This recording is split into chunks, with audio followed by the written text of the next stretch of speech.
Hello, and welcome to another episode of the Woollentwine Fiber Studio Knitting Podcast. My name is Jule, and I'm the dyer and maker behind Woollentwine Fiber Studio, which is a small creative space located here in northern Germany, where I play with natural dyes and natural yarns. Today I want to introduce a new yarn to you that is really dear to my heart, so it's a very special video for me. And for this occasion I'm wearing my Ranunculus sweater that I've knitted out of the first iteration of this yarn, actually, that came out, I think, almost exactly a little over a year ago or so. But it's really warm, so if you see my face turn really red, it is because I'm quite warm right now. But I've really wanted to wear it just so, you know, for the occasion. I found it very fitting, so... Plus, if I sound a little nasal or, you know, weird, allergy season is in full swing and I'm pretty, I don't know, affected by the birch pollen going around right now. But, you know, I'm gonna do my best to not sniffle around too much and not sneeze all the time. But yeah, today I want to show you our new batch of Thrive, which is our unspun yarn that we get custom made by a small mill here in Germany, and actually made from only German sheep's fleeces. So yeah, this is a fully local yarn, and it's very dear to my heart because it's so special, and you know, curating the blends of this every time is just something very special, because for unspun yarn you need kind of a good balance between longer and shorter staples, and so it's always required to combine different sheep breeds to make it really durable, and so the whole process of it all is always, you know, it's a lot of back and forth with my mill, the fiber suppliers, and you know, finding the right balances and colors. It's just always a little journey, and so whenever one of these batches lands on my doorstep, I'm always really happy, and now I'm really happy to introduce it to you. How this video is gonna work: first of all, I'll give you a brief overview of what it feels like, what it looks like, what the colorways are, and what fiber blend is in this one this time. And then I'm going to show you a couple of swatches that I've knitted, and a partial sample that my mom actually ever so kindly started knitting for me, because yeah, it's a bit of a busy time currently. I'm mentioning this in the colorway preview for the May collection already, so I don't want to ramble about it too much, but we found a new studio space and I'm currently renovating it, and all the back and forth between renovation things and organizing all these things around the new studio, furniture, I don't know, insurances, all these fun things, and the daily business of making the yarns and all these things.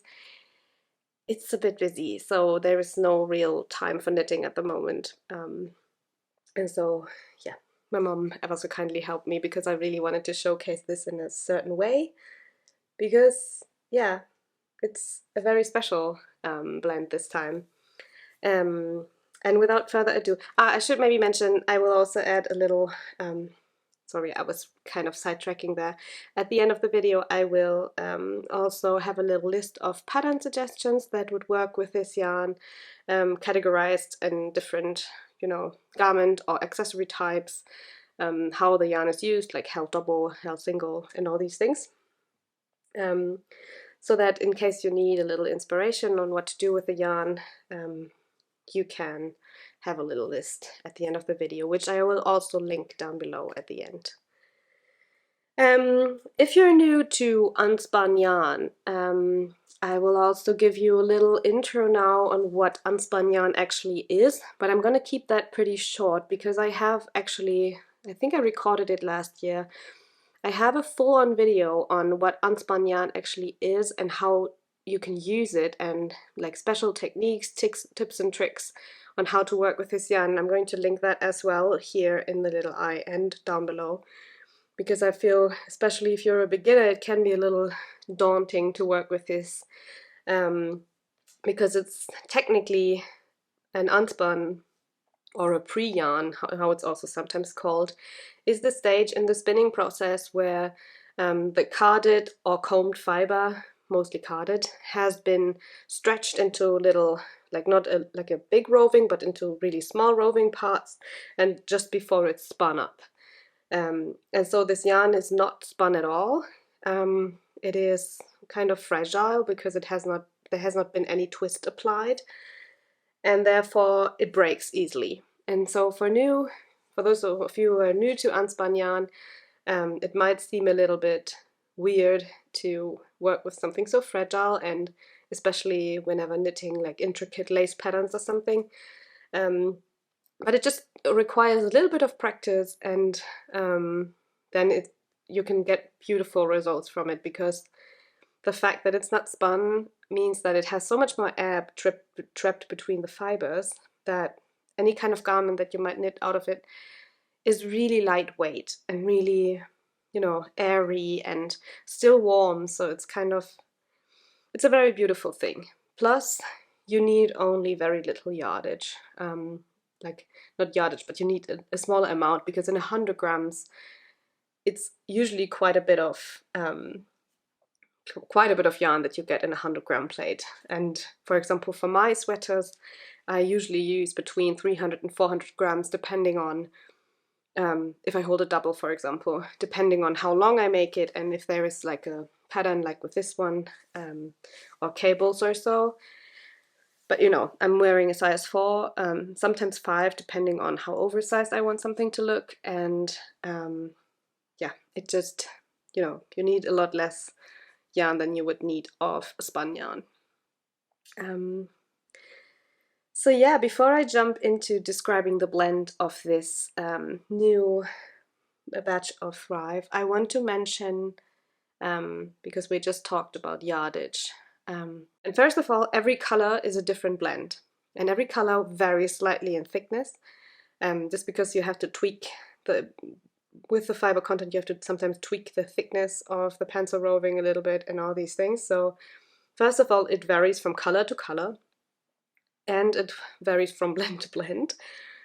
Plus, most of the time, it just is not possible to determine the yardage, because in many cases when the yarn is spun, the machinery that actually determines the twist and the thickness of the spun single that is being made before being plied, that has not been applied to the unspun at this point. And of course there are a couple of settings where you are pulling the pencil roving to a certain thinness or thickness, but the determination of the yardage happens after the step where this is actually being taken off the machines already. So an exact determination of the yardage of unspun, at least in my case, is not possible. So please don't ask me for yardage. No, it's from my experience, my blends of Thrive, they are somewhere in the region of estimation 400 to 450 meters per 100 grams. That's what I would estimate. But really, it's just an estimation from having knitted with this for a couple of times and knowing how much I need and how much yardage I normally need. And, you know, it's just from my own examination. So please don't quote me on it, but just so you have a little bit of an idea of where this ranges yardage-wise. Maybe with this blend, because it's slightly thinner than the last ones we had, it might even be like something between 400 and 500 meters per 100 grams. But as said, I don't know for sure, I can only kind of guess. But without further ado, let me introduce the new blend to you. The little story behind this is that I wanted something, because I was asked for this quite a couple of times. I wanted 2 colors again, and I wanted the colors to have a heavy enough contrast that it will be suitable for color work knitting.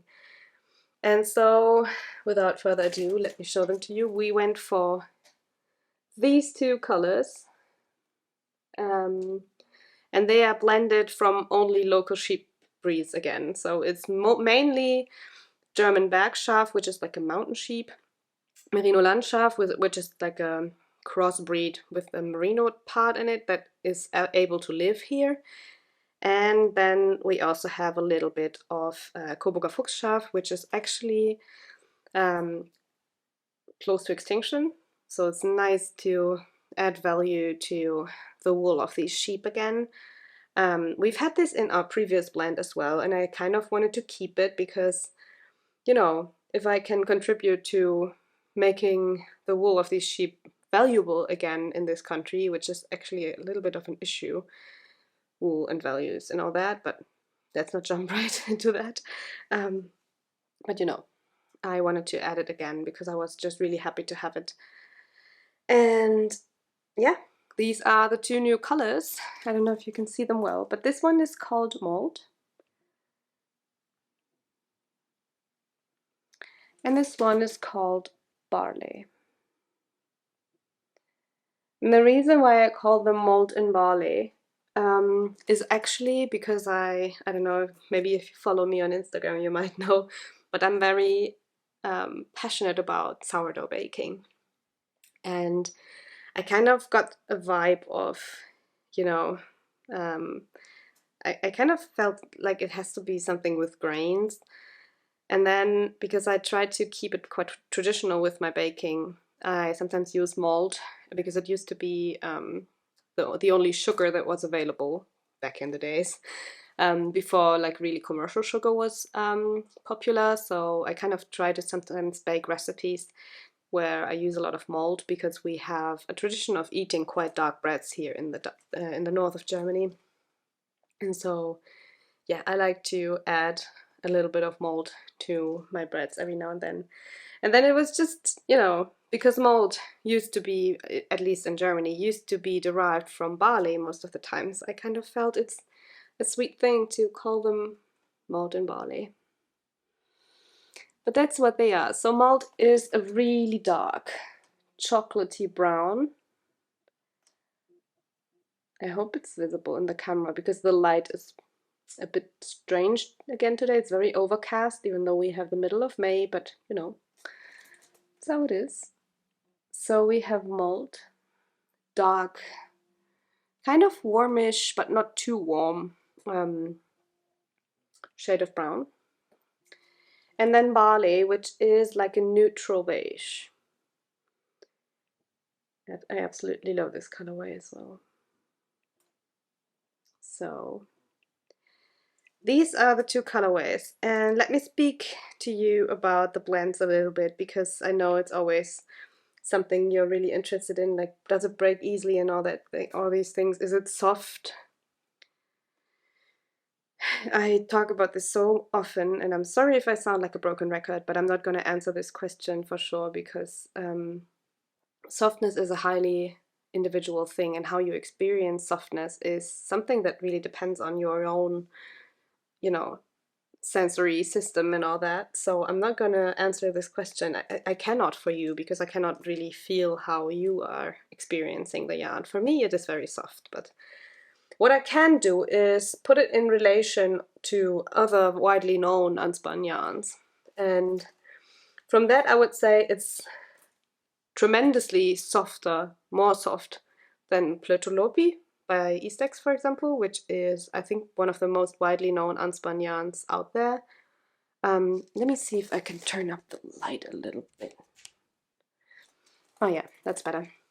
So it's a lot softer than Plötulopi, I would say. And some of you might be familiar with the Spanish unspun that's called manchilopis, something like that. I would say it's similar to that in the softness range. Like, it does not have the same feel, I don't want to say that, but especially because even the blends have different feels depending on the color. So, but I would say it's definitely not as rustic as like a Plitolopi. It's more on the softer unspun side. But as said, highly individual, and it's not something I can particularly answer, but there are not a lot of, like, for example, for our first batch of Thrive, which I'm wearing right now, we've had a little bit of Gotland mixed in, which has like longer, slightly pricklier hairs that might be irritating to some, not to me, but it might be irritating to some. There is nothing like that in the new batch of Thrive. So barley and malt, both they have a lovely touch and a lovely rusticness to them, but they are still quite soft. And if I would compare them, I would say they are almost even softer than our latest batch that was linen and rye. If you have those at home, it's similar to the touch, slightly thinner in the thread, I would say. Can you focus? A tiny bit thinner in the thread. And, you know, even a little bit softer maybe. Also, what I think is really cool about this batch, and I think it was similar in the latest batch as well, is that it's incredibly bouncy. I'm trying to show you without blurring this, but can you see that you can, is it visible, that it can be really pulled? Which also results in this not breaking super easily. I've knitted single-stranded swatches with this, and my mom is actually knitting the sample that I'm going to show you later, single-stranded, and it's actually not a problem. So it's quite easy to use even single-stranded. Which brings me to how to use this, because I've done a couple of swatches to show you how it behaves either held single, held double, or held with a strand of silk mohair, because we actually managed, or let's say we tried, and luckily they turned out well. We tried to dye matching colors in our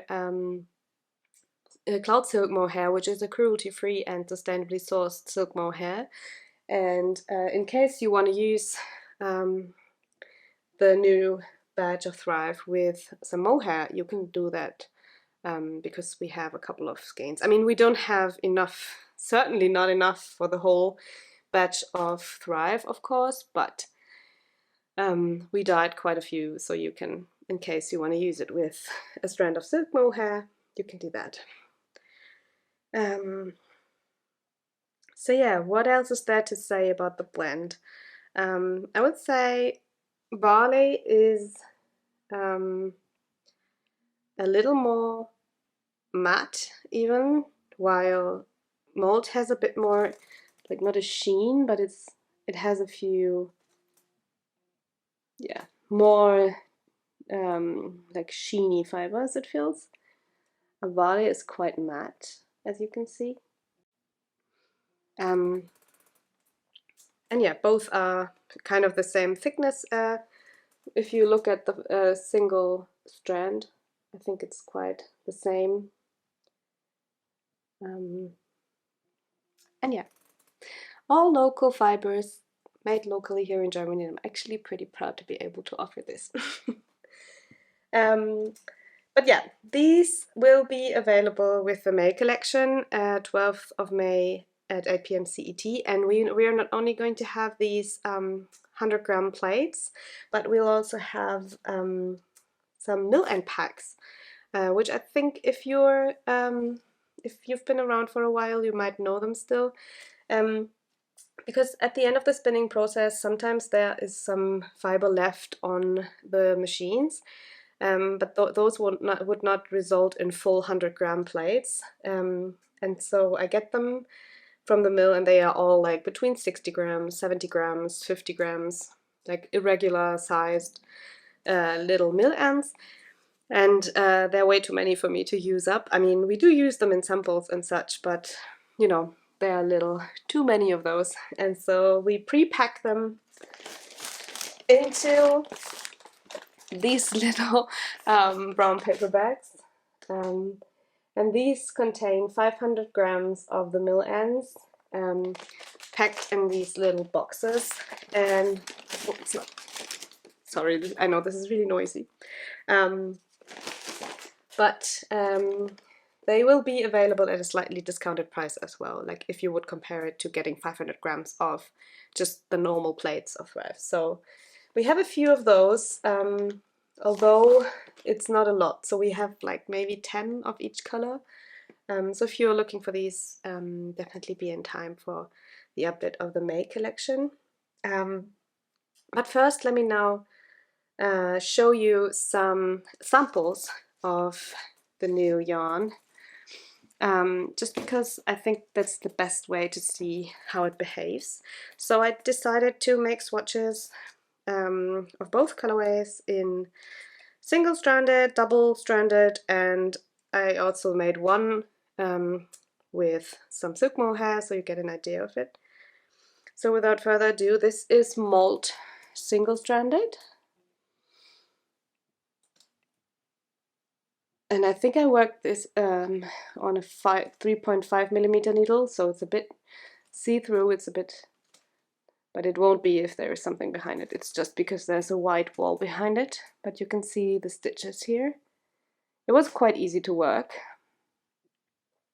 So this is malt single-stranded. Then we have barley single-stranded. Same thing.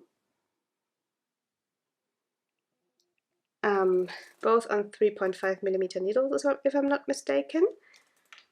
Then we have malt held double, which also results in a really lovely bouncy and you know, just very lightweight fabric. So this is malt held double, and I think this is on 4.5 millimeter needles. Could be easily done on 5 to 5.5 millimeter needles, I think. Then there's barley held double, also on 4.5 millimeter needles. So that would result in like a worsted weight gauge. Then we also have barley used with our silk mohair cloud in the undyed shade, just because we didn't want to break in a full skein of the barley colorway. That would have been a waste for just one swatch. I just really don't like to do that.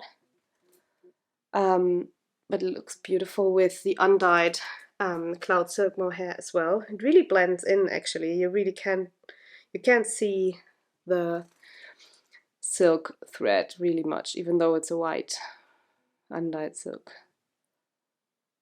It's really beautiful, I think. And then we have two little special swatches, one of them being a textured one. This is actually the texture of the Javelin shawl by Tete Lutzak, just to show you how that looks like.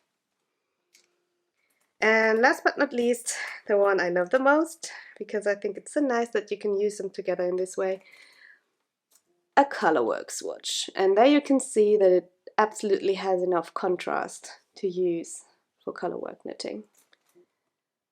So this is single-stranded in a colorwork. And I hope these swatches are helpful in seeing how it behaves.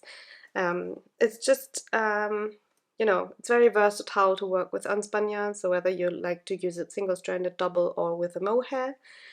And I think what's even nicer is that for the other blends that we had, I did colorwork swatches and they were quite low contrast, like really low contrast. And I love that this time you can either use them on their own or you can use them in a colorwork, which I think is really cool. Whoops, those were my notes going down there.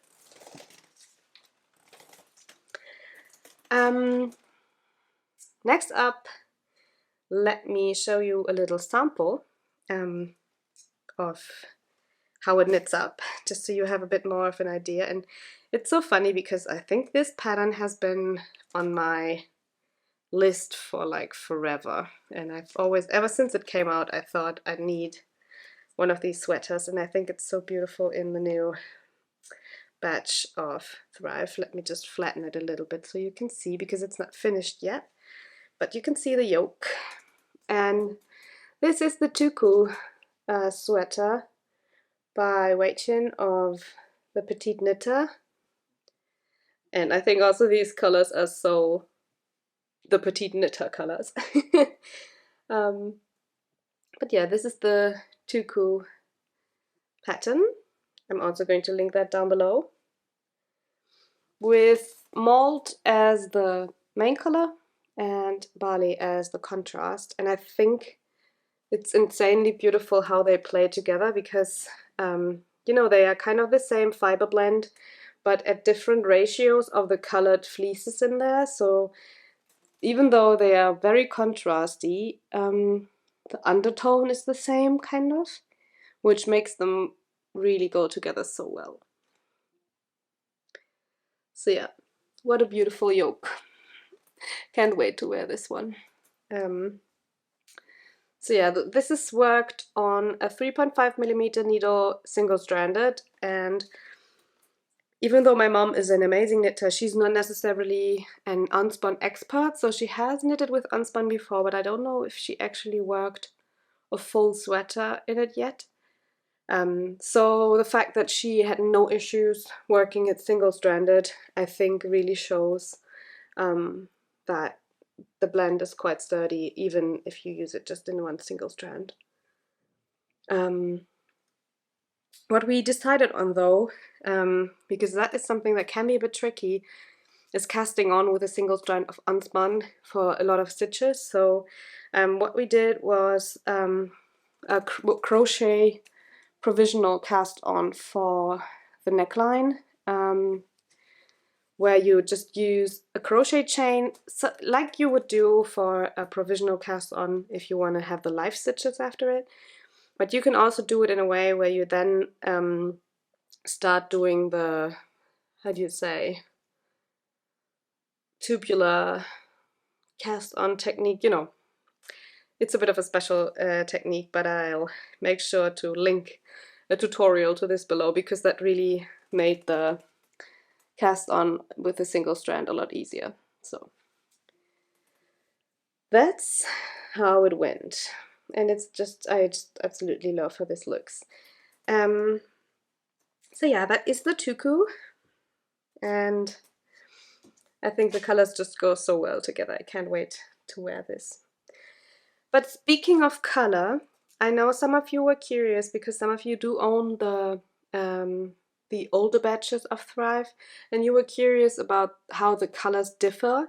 I mean, I don't think I'll have to really show where this differs, but I will show you the difference between the other blends as well.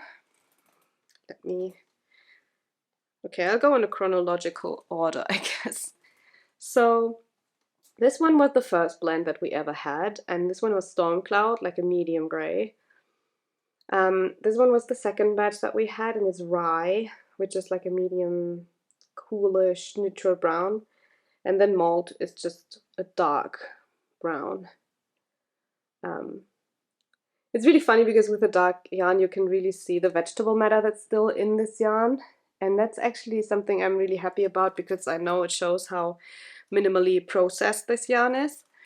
So yeah, very little processing, no harsh chemicals, very natural, and very close to sheep's fleece. I feel like touch-wise, there still is a lot of lanolin in it, like not a lot, but some, and it also still has the wonderfully sheepy smell, because as said, it's not, it has been very minimally processed.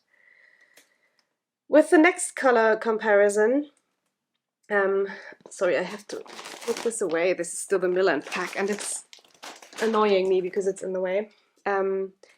But with the new blends, with the lighter blends, you will see that they are all a little more similar. But there are some differences, and I hope they will be visible this way. So first we have Breeze. This was our first batch of Thrive, which is like a coolish gray, and it's actually the one I'm wearing right now. So this one was linen. This is from our second batch of Thrive, and it's a very warm and reddish undertoned beige. And then we have Barley, which is more of a neutral beige. So you might see it's quite close to linen, although linen almost has like a pinky, rosy undertone, whereas Barley is pretty neutral. So I don't know if I can hold them all up, maybe this way. So this one is Breeze, the gray one. Then we have linen on top, and then we have Barley at the bottom. So it's more of a neutral beige, not as rosy, warmish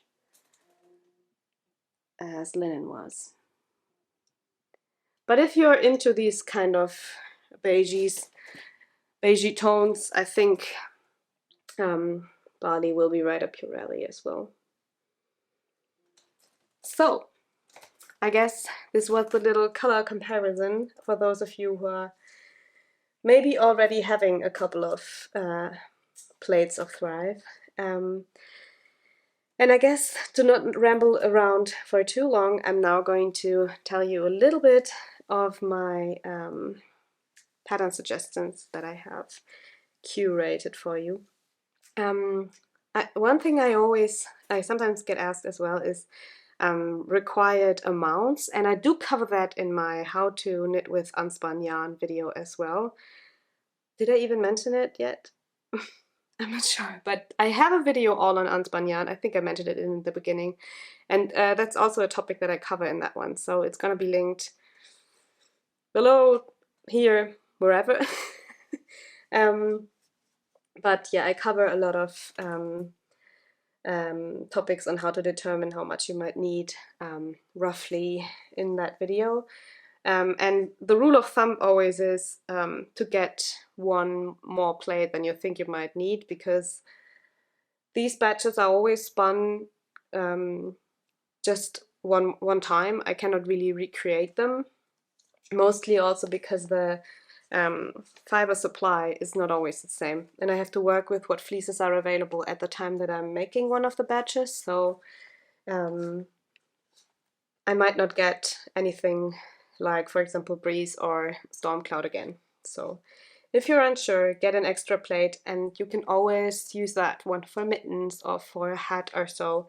One plate will go quite far still, so I'm sure it will be usable in the end.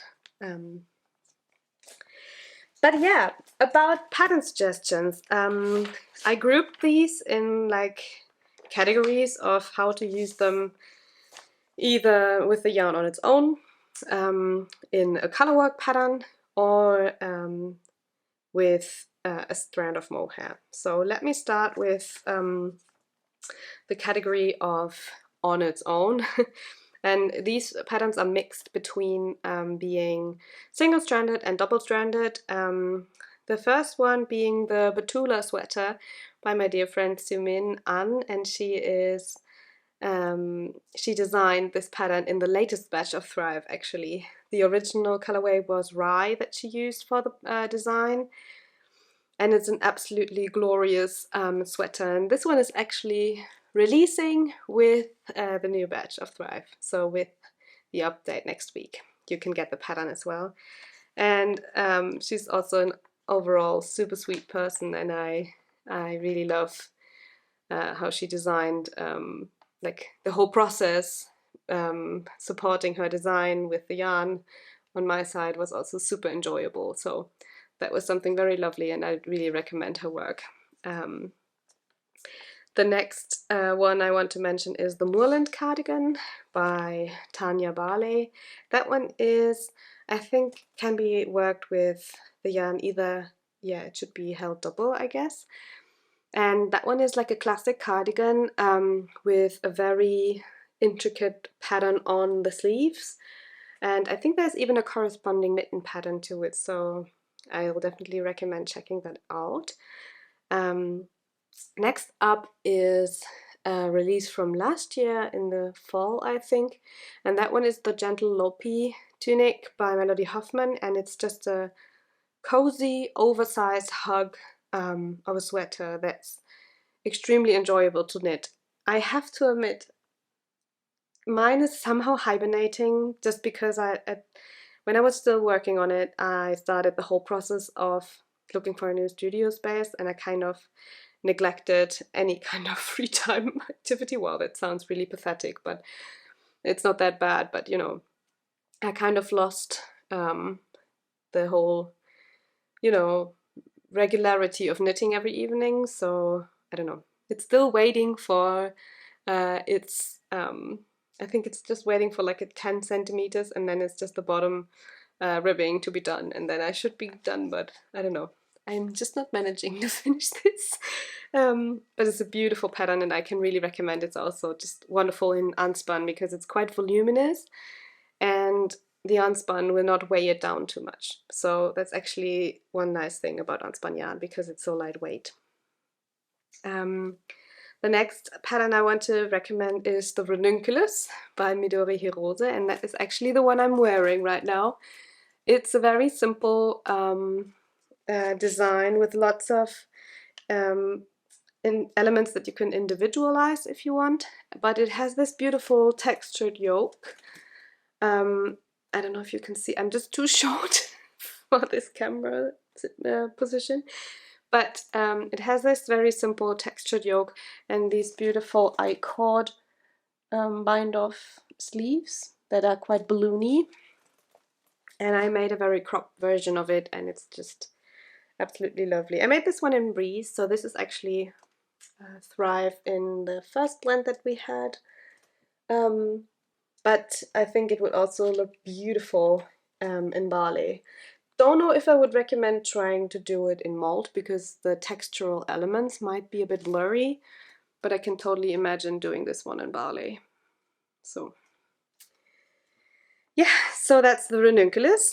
Then I can also recommend a couple of classics that you might already know, but I think they would be very beautiful, and that would be the Versal by Alveona McLaughlin. Not sure if I'm pronouncing that correctly, but it's a very, very simple, simplistic, minimalistic pullover that I think is very nice. And I also wanted to include a unisex pattern in my list because, yeah, it's nice to have some unisex patterns on the list, I guess. And same kind of goes for the Felix pullover and Felix cardigan. It has a little bit of like an intricate raglan detail, but else it's still very minimalistic and classic as well. And I know a lot of people have knit this one in Unspun, so I guess it would be very pretty in the new batch of Thrive as well, I think. So far about the patterns where you can use Thrive just on its own or held double. Next up is kind of on its own as well, but the colorwork section. And that one I want to start out, of course, with the Tuku sweater again. That works beautifully in the two colors together by the Petite Knitter. Then there is the Hawthorn sweater by the Wheelbarrow, and that one is still in testing, unfortunately, but it's beautiful, and I think it would go very well with the new colors. As well as another recent release by my friend Heather Noland, and that one is the Alcove sweater by Heather Nolan of Euler Nachtnitz. And they just designed this beautiful classic sweater, colorwork sweater with classic star motifs at the bottom, and like this kind of pattern that goes through the whole body, where it's like every 5 stitches you have one colorwork stitch and then it's shifted for the next rows. It's really beautiful, and they've done such an amazing job in creating this pattern. So that's the Alcove sweater by Heather. Then we have the Fernwood by Tanya Barley again. That is an absolutely stunning colorwork pattern as well. I think that would be lovely single-stranded in the two new colors. It's you know, it's not as traditional as the alcove is in the motifs. It's a bit more geometrical, but not like too geometrical. It still has this, I don't know, it reminds me of Walks in the Woods kind of whimsical vibe, so it's absolutely beautiful. And then I have to mention her again because I think, you know, these colors are just screaming for the Petite Knitter patterns. So I had to include two more on the list. One of them being the most recent release, I think that's the Caribou Crossing. That one would be lovely in barley as the main color and malt as a contrasting. I think that would be beautiful. And same goes for the Hütte, which is another the Petite Knitters, the Petite Knitter pattern that is also in a single stranded, if I'm not mistaken. And that one has these kind of traditional star motif colorwork yoke as well. It's very beautiful, and I think it would go super well with the two new colors. So yeah, a couple of colorwork sweaters, patterns that I can definitely recommend, and that I think would work really well with the two new shades. Then I have three patterns where it would be nice to use the new batch of Thrive with some silk mohair. One of them being the Soft Spoken sweater, and I think that one is a very recent release as well. It's by Liv Ulven or Woodland Knits, who just recently upgraded their size range, which I'm very happy about because I've been following their work for quite a while, and I was a bit, you know, I was really happy when the size range was edited and increased, and now we have a size inclusive pattern here. So that's the Soft Spoken sweater. Then we have the Koyame by Joanna Ang, which is a beautiful, quite simplistic pattern, but it has a very interesting detail on the sleeves again. My friend Eva of the Blue Rabbit House has knitted a version where she used a strand of Unspun with some mohair, and it looked beautiful. So I think that would be lovely as well. I think I would maybe do this one in the barley colorway as well, just to highlight the textural elements on the sleeves a little bit better. And then the next one I think would also be beautiful in malt with some silk mohair, and that would be the Forager by Melody Hoffman, which is just a very simple raglan construction sweater that's just, you know, very versatile for walks in the woods or for just working in it. And I still have to make myself another one because I had one and I don't know even where it is. I should make myself another one. So yeah, those were the patterns that would work with one strand of Thrive and some mohair. And last but not least, I have a few patterns of accessories because it's also lovely to just wrap yourself in a shawl made out of unspun yarn, and I think it's just, you know, especially with the coolish spring evenings or summer evenings, it's just really nice to just throw over a lovely lightweight shawl. So I think these are very season appropriate. The first one I want to mention is the Caroline shawl by Isabella Clarke, which is just a beautiful triangular shawl with a couple of textural elements in it that I think are just really glorious, and it's a really big shawl as well, so should keep you quite warm, and I just absolutely love the pattern. Then there also is the Meditative shawl by Amy Sher, which is actually going to be released with this new batch of Thrive as well, because it was designed in Thrive, and I'm extremely honored that Amy designed this beautiful shawl in Thrive. It's actually like a big triangular shawl, really big, and you can make it even bigger. I think the pattern includes instruction on how to even make it bigger. And it has a very simple lace motif going all over the whole shawl, which just makes it kind of rustic but elegant. I don't know. I absolutely love the pattern, and I love the photo shoot that Amy did with the shawl. can't wait for you to see the pictures because they're just glorious, and I'm just really happy to be a part of this project. It was just very enjoyable to work on this with Amy, and I'm just really happy that I have two really awesome designs by two super awesome designers available with this launch of this new batch. So yeah, I'm just extremely happy and thankful. The next pattern on my list is another shawl that is the Javelin shawl by Teddy Lutzak, which is actually one that we had as a sample for a heritage yarn, and that one would be beautiful with a strand of silk mohair. The texture works really well with Unspun, I think, and it's just a glorious pattern. That one is less triangular than the last ones I talked about, but it has this, it's very rounded, and it has an I-cord edging at the, you know, the flat side of it, and it's very, very nice to wear. I wear this around the studio sometimes when I'm doing computer work and I'm kind of cold, and it's just nice because the I-cord, you know, it curls up a little bit, and it sits very well, I feel. And like when I put it on my neck, it just doesn't go anywhere. It's really nice.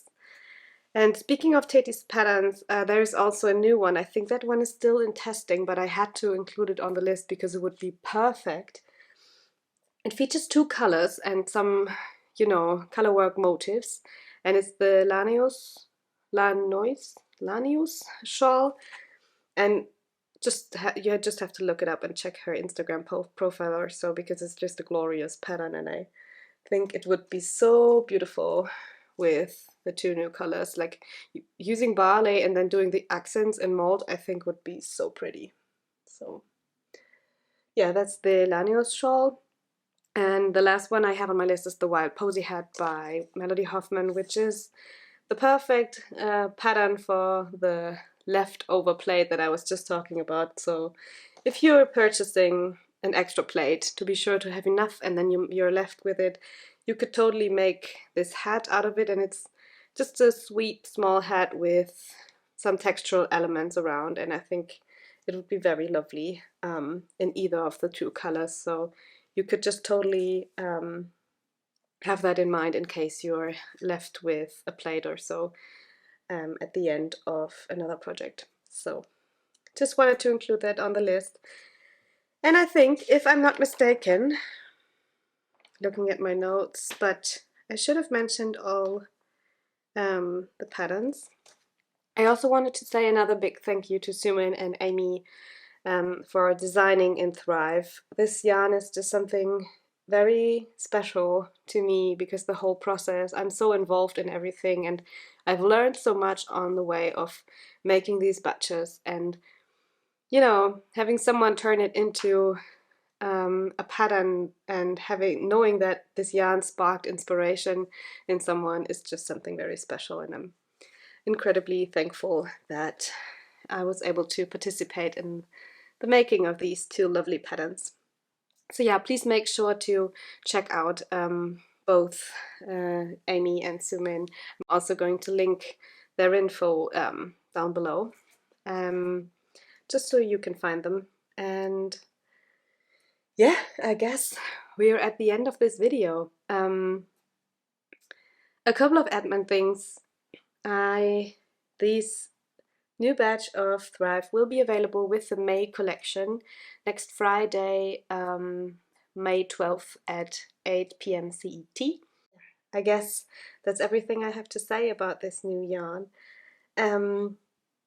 Feel free to email me if any questions might come up, but please make sure to maybe watch my info videos before that. Especially the how to knit with unspun yarn video, because I cover a lot of things about the yardage in that one, not yardage, but estimated amounts and all that.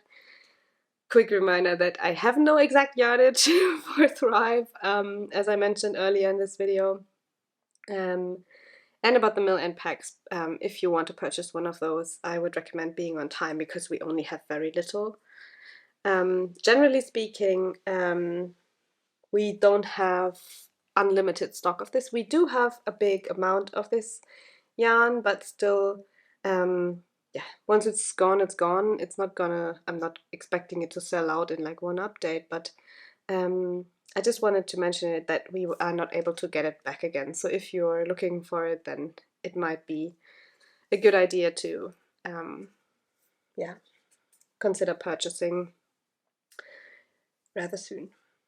But I guess that's everything, and I hope you're having a great weekend. By the time this goes up, it should be either Saturday or Sunday, and yeah, I hope to see you next Friday with the launch of this new yarn. It's very special to me, and I hope you'll enjoy it just as much.